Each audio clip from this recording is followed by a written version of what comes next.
আল্লাহ বলছে বান্দা তোমার যা কিছুর প্রয়োজন আমি আল্লাহর কাছে চাইতে দেরি হবে, কিন্তু আমি আল্লাহ পাক তোমাকে দিতে একটা সেকেন্ডেও দেরি করব না। কথা বলেন ঠিক কিনা?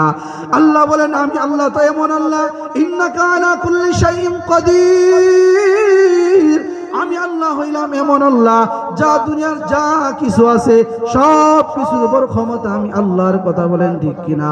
আল্লাহ বলেন আমি আল্লাহ তো এমন আল্লাহ যিনি হলেন তুলিজুল লাইলা ফিন নাহার ওয়া তুলিজুন নাহারা ফিল লাইল ওয়া তুখরিজুল হাইয়া মিনাল মাইয়িতি ওয়া তুখরিজুল মাইয়িতা মিনাল হাইয়্যি।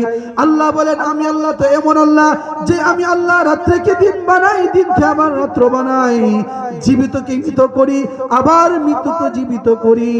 আমি আল্লাহ হইলাম এমন আল্লাহ। কথা বলেন ঠিক কিনা? মুসলমান ভাইরা আমার আলোচনায় 10 মিনিট দুইটা জিনিস বুঝাইতে চাইতেছিলাম আমি, যে এক নাম্বার হইল চাইবো কার কাছে? আল্লাহর কাছে চাইবো। দুনিয়ার মধ্যে কিছু নাই, চাই আল্লাহর কাছ থেকে নিতে হবে। নবী রাসূলগণ আল্লাহর কাছে চাইতেন, সাহাবায়ে কেরাম আল্লাহর কাছে চাইতেন, তাবেঈন আল্লাহর কাছে চাইতেন, সমস্ত ওলি আউলিয়া আল্লাহর কাছে চায়া নিছেন। সুতরাং আমাদেরকেও আল্লাহর কাছে চায়া নিতে হবে। কথা বলেন ঠিক কিনা? 2 নাম্বার বলছিলাম যে কোরআন ধরেন, কোরআনকে মহব্বত করেন।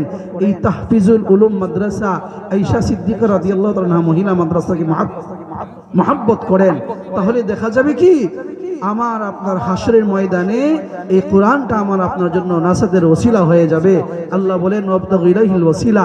আল্লাহ হাসরের ময়দানে কি বান্দাকে ছোটখাটো আমলের ওসিলায় মাফ করে দিবেন। এজন্য মুসলমান ভাইরা আমার এই কোরআনকে মহব্বত করেন, ভালোবাসেন, আল্লাহ আপনাকে দুনিয়াতেও শান্তি দিবে, পরকালেও শান্তি দিবে। কথা বলেন ঠিক কিনা? আল্লাহ পাক আমার উক্ত আলোচনাকে সর্বপ্রথম যেন আমি আমল করতে পারি, এবং আমরা যারা শ্রবণ করেছি আল্লাহ পাক আমাদের সকলকে যেন আমল করার তৌফিক দান করেন। আসসালামু আলাইকুম ওয়া রাহমাতুল্লাহি ওয়া বারাকাতুহু। প্রধান বক্তার আগমন, স্বাগত। প্রধান বক্তার আগমন, শুভেচ্ছার স্বাগত। নারায়ে তাকবীর। আল্লাহু আকবার। বাবুরি শাহ হুজুরের আগমন, শুভেচ্ছার স্বাগত। মাহফিলের পক্ষ থেকে লাল গোলাপ শুভেচ্ছা। সম্মানিত উপস্থিতি, আমাদের মাঝে খুবই চমৎকার ভাবে আলোচনা করতেছিলেন প্রখ্যাত মুফাসসিরে কুরআন হযরতুল আল্লাম হযরত মাওলানা মুফতি আখতারুজ্জামান নোমানী সাহেব দামাত বরকাতুহুম আলিয়া। সম্মানিত উপস্থিতি, আমাদের মাঝে এখন প্রধান বক্তা তার আলোচনা করবেন।